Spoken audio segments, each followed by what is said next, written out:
नमस्कार. आजकाल अनेकांच्या तोंडून आपण ऐकतो, हिते करा आणि हितेच भोगा. याचा अर्थ असा की तुम्ही कर्म कराल त्याचे फळ तुम्हाला जिवंतपणीच भोगावे लागेल. ज्योतिषशास्त्रानुसार तुमच्या कर्मावर शनिदेवाची करडी नजर असते.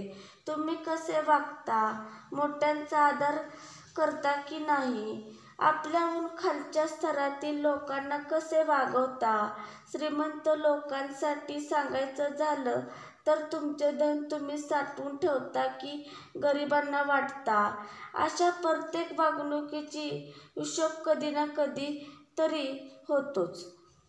आणि ज्योतिषशास्त्रानुसार शनिदेवांना न्यायदेवता म्हटले जाते, जे व्यक्तीला त्यांच्या कर्मानुसारच फळ देतात. शनीची दृष्टी कठोर मानली जात असली तरी जेव्हा त्यांची कृपादृष्टी होते किंवा त्यांचा आशीर्वाद असतो तेव्हा तो व्यक्ती यशाच्या उंचीवर पोचतो. शनिदेवाच्या स्वतःच्या 2 अशा आवडत्या राशी आहेत. या दोन्ही राशींना शनीच्या सर्वात शक्तिशाली राशी मानल्या जातात, ज्या व्यक्तीला जीवनाच्या प्रत्येक वळणावर साथ देतात आणि त्याला प्रगतीच्या मार्गावर घेऊन जातात. शनिदेव या 2 राशींच्या पाठीवर कसे भक्कम असतात? मकर. ज्योतिषशास्त्रानुसार मकर ही अशी रास आहे की त्यांचा स्वामी स्वतः शनिदेव आहे. या राशींचे लोक अत्यंत बुद्धिमान, व्यावहारिक आणि मेहनती असतात.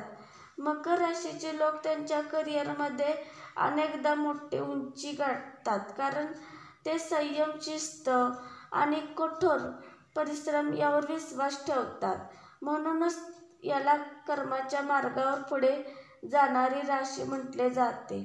शनीच्या कृपेने मकर राशीच्या लोकांना जीवनात संपत्ती, मालमत्ता आणि सामाजिक प्रतिष्ठा मिळते. त्यांची एक कमकुवत बाजू असते की ती म्हणजे अहंकार. जेव्हा शनी असतो तेव्हा त्यांना त्यांच्या वागण्यात नम्रता आणावी, अन्यथा प्रगतीत अडथळे येऊ शकतात. कुंभ. ज्योतिषशास्त्रानुसार शनीची दुसरी आणि सर्वात आवडती राशी कुंभ आणि जी त्यांचा मूल त्रिकोण राशी देखील आहे. ही वायू घटक राशी आहे आणि त्यावर शनीचे खोल प्रभाव आहे. कुंभ राशीचे लोक बहुतेकदा खोल विचार करणारे आणि सामाजिक असतात. या लोकांमध्ये सामाजिक सुधारणा, आध्यात्मिक प्रवृत्तीचे विचार करण्याची क्षमता जास्त असते. म्हणून या राशीला ज्ञान, कला, अध्यात्माचे प्रतीक देखील म्हटले जाते. शनीच्या कृपेने कुंभ राशीचे लोक केवळ स्वतःसाठी नाही तर समाजाच्या मोठ्या वर्गासाठी काहीतरी करतात.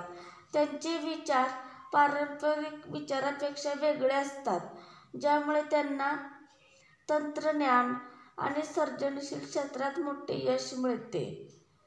जेव्हा शनीची कृपा होते जेव्हा शनीची कृपा मकर आणि कुंभ राशीवर पडते तेव्हा व्यक्ती जीवनाच्या प्रत्येक वळणावर साथ देते आणि सतत प्रगती करते. या राशी कठोर परिश्रम, संयम, ज्ञानाचे प्रतीक आहे. शनी जयंतीच्या या शुभ प्रसंगी जर तुम्ही देखील या राशींचे असाल तर शनिदेवाची पूजा करा आणि त्यांचा आशीर्वाद घ्या. त्यामुळे केवळ जीवनाची दिशा बदलली नाही तर नशिबाचे दारेही उघडू शकतात. माझा व्हिडिओ आवडला असला तर लाईक व शेअर व कमेंट व सबस्क्राईब करा. धन्यवाद. श्री स्वामी समर्थ.